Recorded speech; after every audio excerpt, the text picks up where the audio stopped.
Sveiki, aš esu Stasys, šiandien pratęsime pokalbį apie darbo pradžią su Monet.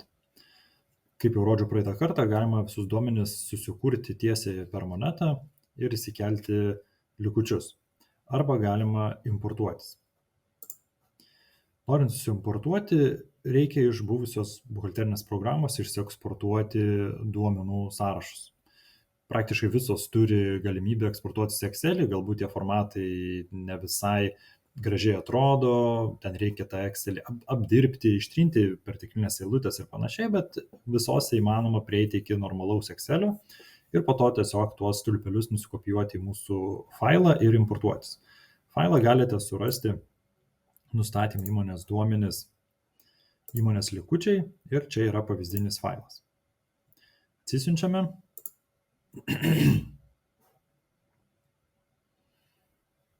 Na ir čia matote jūs, kuriuos duomenis galima susikelti. Sukeliami ne tik sąrašai, bet ir likučiai.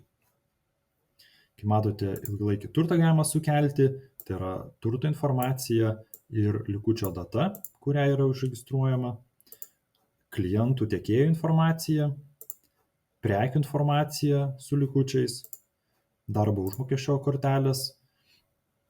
Darbo užmokesčiais čia kažkokių likučių nėra, nes jeigu yra skolos darbuotojams, tai jos matysis prie tiekėjų.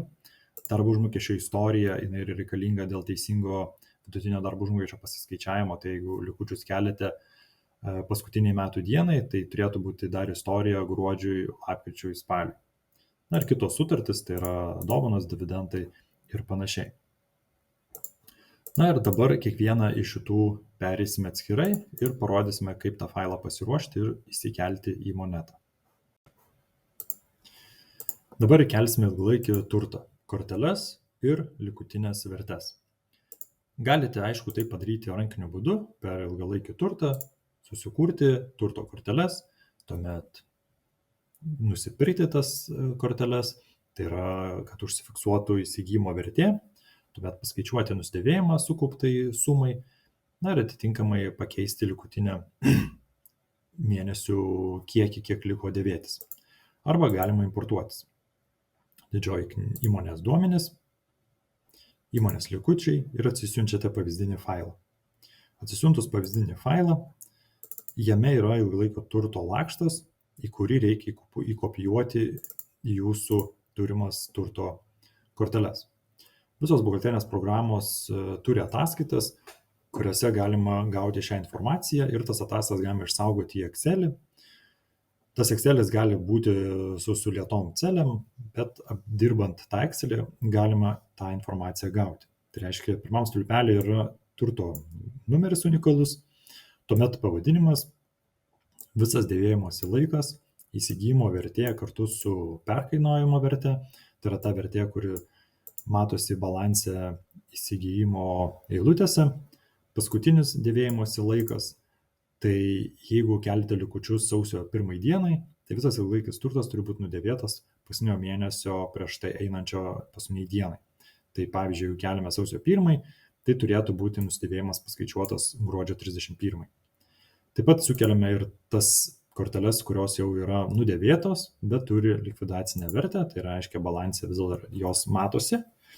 Arba jeigu dar ir nepradėtos dėvėti, bet jų vertė jau yra balanse prie ilgalaikio turto, nes jau yra įsigyta. Tada įrašome likusią dėvėti mėnesių kiekį ir likusią turto vertę. Iš to programa apskaičiuos sukauptą nusidėvėjimą. Įvedame likvidacinę vertę ir turto grupę. Turto grupė yra įrašoma tokia, kokia jau yra Monete. Tai reiškia, čia reikia padaryti surišimą jūsų buvusios programos turto grupės su Moneto turto grupėmis. Turto grupės galite rasti prie nustatymų didžioji knyga turto grupės. Turto grupės yra pagal pelno mokesčio įstatymą dėvėjimo laikas čia įvestas. Čia yra materialus turtas, nematerialus turtas, būsimosios sąnaudos. Tai draudimo dažniausiai, kitos nuomos. Čia yra aprašytos visos galimos operacijos, tai yra įsigijimo atveju, kas turi būti debituojama, nusidėvėjimo atveju, kas turi būti kredituojama ir debituojama, na ir visi kiti tipiniai atvejai. Pardavimo atvejais, nurašymo atvejais, kaip turi programa atlikti korespondencijas. Ir pagal šitas turto grupės susirandate tinkamą ir įsivedate į Excel. Tokį failą jau galima paruošti, konvertuotis į CSV ir įkelti į programą. Na ir aišku, čia yra dar likučio data, kuri natūraliai, kad turėtų sutapti su šiomis datomis, išskyrus, aišku, jau nudėvėto ir dar nepradėto dėvėti. Tai šiuo atveju data būtų likučių įvedimo data. Na ir šį failą išsaugome į CSV.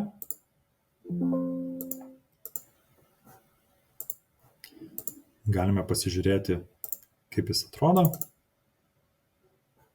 Tai yra standartinis CSV failas su antrašte, visos reikšmės atskirtos kabletaškiais. Ir šį failą jau galima kelti į programą. Toje pačioje vietoje. Tai yra įmonės duomenys, įmonės likučiai. Pažymime skirtuką kabletaškį, failas yra su antrašte ir pasirenkame tą CSV failą ir įkeliame. Bus atlikti 3 veiksmai. Tai yra sukuriamos ilgalaikio turto kortelės, tuomet užregistruota įsigijimo vertė.